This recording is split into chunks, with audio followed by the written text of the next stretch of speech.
Supercross 3D. Something feels awfully familiar. The generic title, that racer kicking up a wave of dirt. Yeah, this reminds me of Motocross Championship for 32X. God, it's uncanny. Motocross Championship wasn't unplayable, though it wasn't all that enjoyable either. The game wasn't exactly a leap forward in either graphics or sound, and the fighting mechanic was pointless. When compared to Road Rash or Hang On, Motocross just felt lazy and uninspired. How about Supercross? It can't be that bad, right? I mean, this is the Jaguar. We're past that. The title screen looks nice, nothing earth-shattering, but well done. Menus self-explanatory. You can enter a name, nationality, and team, as well as your colors. Choose where you're going to race. There's a dozen or so tracks spread across the United States. Not bad. Oh, and I can work on my bike. Hell, I'm even digging on the music. Sounds like something out of Chopping Mall. So far, so good. And fuck! This is dog shit. Somehow it's even worse than Checkered Flag. Yeah, I said worse. I give Tier Techs credit for pushing the hardware. The entire track is rendered, meaning no complaints in regards to draw distance. Those packed stands do add some depth. I especially like the jumbo screen showing the race. The racers themselves look decent, as does the track itself. Some effort went into this, and unfortunately none of that matters because the frame rate is beyond unbearable. May not look so bad as an observer, though it's a different story when you're having to focus and maneuver. I mean, it made me motion sick almost instantly. That's quite an achievement. I can't even say that about Checkered Flag. It's so fucking bad. Whenever I take a hard turn or happen to catch the jumbo screen, the frame rate dips even lower. I feel as if I'm looking at a goddamn flip book. Control is manageable, but just barely. It's hard to tell. I mean, you can adjust to it somewhat. Still, it's a chore. I won a few races soon after my initial run, in spite of the frame rate. I won't lie, my ego demanded I test myself for whatever fuck reason. May have something to do with it being a Jaguar game and I have so few as it is. That, or maybe, just maybe, I felt I needed to get my money's worth. Regardless, I totally regret my decision. Like motocross, the course is a little crowded with other racers, resulting in a cluttered mess of pixels and shame. This has a negative impact on the frame rate as well. I'm talking major. It already looks as though Supercross wants to choke on its own vomit. The only upshot here is that the racers don't shout, "Hey!" Crashing is a sad sight. If you so much as graze one fucking pixel of flat shaded dirt, you're gonna crash. If you perform a trick at the finish line, you crash. By the end of a single lap, I felt like a goddamn crash test dummy. Take a turn too hard or try to adjust mid-air and it's fucking... Fuck! My god, I hate even watching this. I can't fucking believe I blew $40 on this piece of shit. Sealed! Yes! Brand fucking new! It's universally stupid, man! Yo, man, you an amateur, man. Supercross 3D is some hot garbage that makes motocross look like Hang On by comparison. If you thought Checkered Flag to be an unmitigated disaster, it's nothing compared to the shitfest that is Supercross 3D. Play at your own risk. White Men Can't Jump. Yes, a basketball game. Now there's something I haven't done. I'll be honest, I'm not a sports guy. I mean, sure, I like some racing games and the occasional bout of hockey. When it comes to basketball, baseball, football, or even soccer, basically anything that involves a ball and running, you can count me out. But it's a Jaguar game, and this has been said by many to be one of the worst fuck, really? Which is it? I mean, is it Cybermorph, Kasumi Ninja, or Fight for Life? Just pick one and be done with it. Anyway, White Men Can't Jump is often cited as one of the worst games for the console. Personally, I take that shit with a dash of skepticism, seeing as how I do like Cybermorph and Kasumi Ninja. So, let's dive in. One thing I find interesting is that many copies of the game were packaged along with the Jaguar Team Tap. Now, if you've seen one multi-tap, you've seen them all. While it does look cool, I question whether I'll ever be able to use it. I mean, as it stands now, I'll be lucky convincing one other person to play this with me, let alone 3. The best part is that there's only 2 games that utilize it, NBA Jam and this one. Oh, man. Marvelous. Okay, one thing that kind of bugs me is that this doesn't really tie into the movie from which it's based. What's the point in licensing the movie if you're not going to plaster Wesley Snipes and Woody Harrelson all over the box? Hell, they're not even in the game. They're street ball and hustling for money, but that's it. No whack-ass girlfriend wanting to be on Jeopardy, no profanity, or any real characters. The only characters I've seen are the Loan Sharks, otherwise known as the Break Leg Brothers. Oh, you know these guys are some nasty dudes. Why? They're smoking. Ooh, I get chills. They loan you $500 to get started. You need to earn $5,000 to enter the Slam City tournament, meaning you need to hustle and make some bank. You're always given 3 games to choose from with varying bids. The higher the stakes, the greater the difficulty. If you don't earn the green needed to enter the big show within 30 games, you're fucked.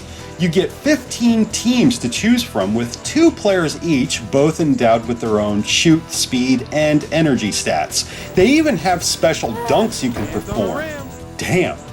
C is boost, though double tapping the button allows you to switch between teammates. A is pass or punch. As you may have guessed, you jump or shoot with B. It all depends on whether you're offense or defense. Standard rules apply here, which comes as no surprise, except you can be a complete ass and hit your opponents. There's a danger to this, though. If you fall out of line, be it through aggression or commit one too many fouls, the red meter fills up more and more. When it does that, it will take twice as long for your player to recover. Ouch. The rules are easy to grasp, as are the controls. Really, it's very pick up and play. Still need to work on executing my dunks, but this is very playable. Why the hell do players hate this game so much? Sure, it's not NBA Jam, but this is actually fun. Where's the problem? White men can't jump. I've read so many complaints, from the lackluster visuals, erratic camera movement, bland teams, and poor use of a film license. Granted, this game has little to do with the movie. There's no denying that. They could have called it Basketball 2000 and nobody would know the difference. Hell, I'm surprised Atari didn't go that direction. The movie came out in 1992 while the game dropped in 95. I mean, it's White Men Can't Jump. We're not talking about GoldenEye here.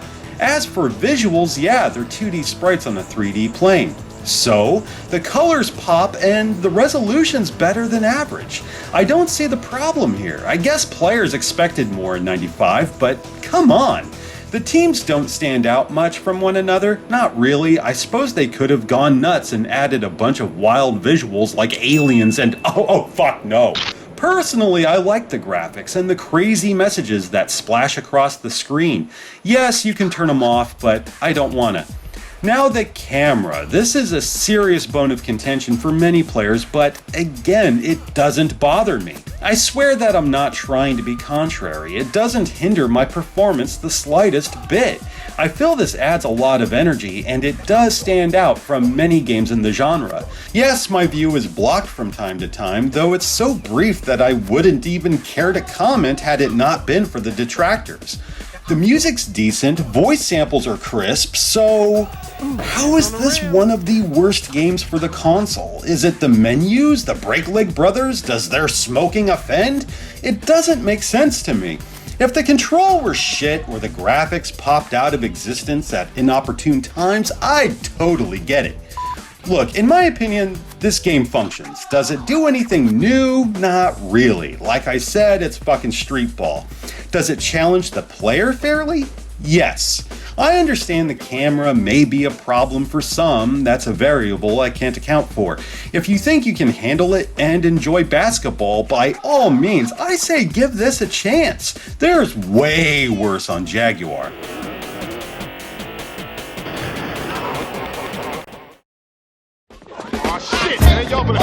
Alright folks, Here's a game that's not only exclusive to the Jaguar, it just so happens to be awesome. I'm talking about Iron Soldier. I fucking love this game. Developed by Eclipse Software Design, Iron Soldier is a first-person mech shooter set in the distant future. Industry has overtaken the world with more than 3/4 of the planet's surface consumed by vast cities and barren wastelands. Keen to maintain their dominance, the Iron Fist Corporation develops an all-new urban pacification vehicle, the Iron Soldier. This is where you come in. The Resistance has stolen one of these 42-foot-tall walking deathmobiles so you can wage a one-man war against the industry, stomping your way through 16 missions of absolute chaos. One man against the world, huh? One riot, one ranger. You ever heard that? Starting a new game, there's only 4 missions available to you. Beat them all, the next 4 unlock. Thankfully, the game will save your progress automatically after each block. This can be challenging since you only have 3 continues, and later missions only grow more difficult. Say you're on the 3rd block, mission 11. If you should burn through your last continue here, then you gotta restart the entire block. It's a pain, though one I can live with. Before each mission, you'll arm your Iron Soldier. It's slim pickings at first, but you will find more weapons. Grenades, Gatling guns, rail guns, rockets, and remote guided missiles are soon available. Hell, even a fucking chainsaw. Once you find more weapons, you can arm both your left and right shoulder, arms, and hip. All of which are assigned to the keypad. Yeah, you even get a nifty overlay. Right on. The control requires some adjustment, though it soon becomes second nature. In order to move forward and back, you gotta press A in conjunction with the D-pad. This leaves you free to aim the cursor without breaking your stride. C works as a speed button for the cursor, and B fires. Nothing to it. Missions are simple at first: raid a weapons depot, wipe out a bridge or two, protect a friendly outpost, destroy an enemy convoy. You gotta look out for tanks, choppers, turrets, planes that carpet bomb you at every turn. These fuckers are relentless. Some weapons do require ammo, and you will take heavy damage, especially when you go toe-to-toe with fellow mechs. You can find ammunition and health hidden in the many buildings that litter the landscape. You can blow them up, sure, but that's a waste of time and energy. Use the chainsaw, it's beyond satisfying. Missions do offer up more challenge. Having to protect your own convoy is the worst, and leveling a heavily fortified base can be a real trial, let alone an entire city. I'm not even kidding, this one objective took forever. You'll scour every last square foot, exhausting every weapon in the process long before you notice the islands. Blowing shit up is so much fun. Every explosion showers the landscape with big colorful sprites and polygonal debris that tickle my taint like few things can. I realize this may seem basic, but there's actually a bit of strategy involved. Even better, the game allows you to work it out for yourself. I've played these missions many times and devised new strategies while honing my skills. To me, that's a huge selling point. The graphics are fairly simple. Buildings are often comprised of no more than 20 polygons. The draw distance is impressive, though you will see texture maps pop up as you move closer to any given object. Still, that's nothing major. Being able to look toward that horizon and watch those helos approach is way more important to me. As crude as these visuals look today, I find myself totally immersed whenever I decide to pop this fucker in. The only thing that could have made it better for me is if there were people running away in terror and light traffic. That would have been epic. Regardless, we have some excellent tunes that heighten the fun factor. If Harold Faltermeyer scored video games, this is exactly what you get. So fucking rad. I demand a vinyl release. I'm not exaggerating when I say that Iron Soldier is reason enough to own a Jaguar. Like so many Atari games, it has those 3 essential ingredients required whenever you go about making a classic: quick to learn, challenging, and highly addictive. If you have a Jaguar and not Iron Soldier, I suggest you rectify that situation right the fuck now.